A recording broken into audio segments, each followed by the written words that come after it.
Hello everyone, कैसे हैं आप सब। देखिए इस क्वेश्चन को देखिए, ये एसएससी का क्वेश्चन है, बड़ा इंटरेस्टिंग क्वेश्चन है। ये मेरे दिमाग में अभी क्यों आया है, इसको सॉल्व करने के पीछे मैं क्यों जा रहा हूँ, क्योंकि ये क्वेश्चन अचानक से मैं क्लास 12th को पढ़ा रहा था, तो वहाँ इन्वर्स ट्रिग्नोमेट्री का क्वेश्चन कराया। और इन्वर्स ट्रिग्नोमेट्री का जेई का सवाल जब चल रहा था, उसके बीच में अचानक से रैंडम ये क्वेश्चन पकड़ा गया। क्वेश्चन इंटरेस्टिंग है, हालांकि ये कोई बहुत बड़ा चीज़ नहीं है, लेकिन रैंडम में ये क्वेश्चन आ गया तो इसकी वजह से सबका मूड वहाँ पे चेंज हो गया था। तो चलिए अब इस क्वेश्चन को करते हैं, जब ये छेड़ दिया है सवाल तो क्यों ना इसको बना लिया जाए। देखिए क्वेश्चन में क्या है ना, कि गिवन डाटा दिया हुआ है और गिवन डाटा है कि A B plus B C plus C A is equal to zero.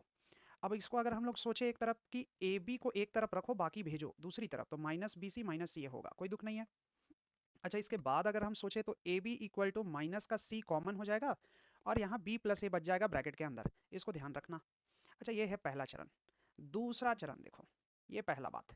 अब सर दूसरा बात ये है कि अगर हम लोग यहाँ पर जो क्वेश्चन है उसमें एक डाटा देखते हैं, जो कि यहाँ पर दिख रहा है सर ए स्क्वायर माइनस बी सी। चलो इसको इसके बारे में देखते हैं कि क्या रिजल्ट आएगा। कि ए स्क्वायर माइनस बी सी यहाँ नहीं देख सकते, यहाँ एक्चुअली देख सकते हैं जिसका वैल्यू हम लोग फाइंड आउट किया है। और किसका वैल्यू फाइंड आउट किया है सर, हम लोग ए बी का वैल्यू फाइंड आउट किए हैं, मतलब ये वाला वैल्यू फाइंड आउट किया है। That means C square minus A B का वैल्यू हम लोग निकाल कर देख सकते हैं क्या होगा। एक्चुअली सी स्क्वायर लिखे, फिर माइनस लिखे, और ए बी के बदले जो आपने निकाला तो माइनस माइनस प्लस, तो सी बी प्लस ए लिख देंगे। आराम से रोक के देख लो कि मेरा बात सही जा रहा है कि नहीं जा रहा है, तुमको डाइजेस्ट हो रहा है कि नहीं हो रहा है। और अगर ये बात डाइजेस्ट हो रहा है तो इसमें कोई बुराई नहीं है कि सी को तुम कॉमन ले लो, तो यहाँ सी आएगा और फिर से अंदर बी प्लस ए आएगा। अच्छा, बड़ा इंटरेस्टिंग चीज आया है। क्या इंटरेस्टिंग है, तुमको दिख रहा है या नहीं दिख रहा है नहीं पता, हमको तो दिख रहा है। थर्ड नंबर बात ये है कि C square minus A B solve किए तो सी कॉमन होके A plus B plus C आया। इसका मतलब तुम ऑटोमेटिक बोलना कि बाकी जितना वैल्यू है, मतलब ए स्क्वायर माइनस बी सी भी होता तो यहाँ आता ए प्लस बी प्लस सी आता। अच्छा, यहाँ पर बी स्क्वायर माइनस, अगर यहाँ ए सी जो लिखा हुआ था इसका मतलब बी बाहर आता, ए प्लस बी प्लस सी आता सर। ये तीन बात को दिमाग में रखो। और ये तीनों बात अगर हम लोग जान रहे हैं तो क्वेश्चन में अब जान कहाँ, क्वेश्चन में जान कहाँ, फोर्थ नंबर स्टेप की 1 upon A square minus B C plus 1 upon B square minus का ए सी और 1 अपॉन सी स्क्वायर माइनस का ए बी निकालने के लिए 1 अपॉन, यहाँ पर सीधी सी बात है कि ए बाहर ए प्लस बी प्लस सी जाएगा, 1 अपॉन बी बाहर ए प्लस बी प्लस सी जाएगा, और 1 अपॉन सी ए प्लस बी प्लस सी जाएगा।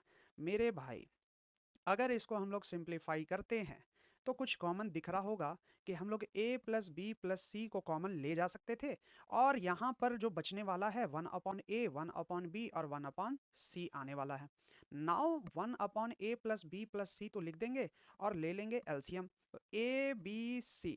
सर एलसीएम चला गया, ऊपर हो जाएगा बी सी पहले, फिर हो जाएगा ए सी और फिर हो जाएगा ए बी। और तुम लोग सबको पता है कि सर इस बी सी ए सी और ए बी जो गिवन डाटा है उसमें वैल्यू जीरो दिया हुआ था। दैट मीन्स अगर वैल्यू जीरो दिया हुआ है तो कुछ भी चीज लिख लो, उससे कोई फर्क नहीं पड़ता, ऊपर तो जीरो था और फाइनली हमारा वैल्यू हो जाएगा जीरो, और यही हो जाएगा हमारा आंसर। तो ये अल्टीमेटली ये क्वेश्चन जो तुमको दिख रहा है इसका फाइनल आंसर हो गया जीरो। एक एक स्टेप को तुम ध्यान से देख लो, क्या किया गया है वो देख लो, कोई बहुत ज़्यादा फार्मूला नहीं था, सिंपल तरीके से क्वेश्चन सॉल्व हो गया। Thank you.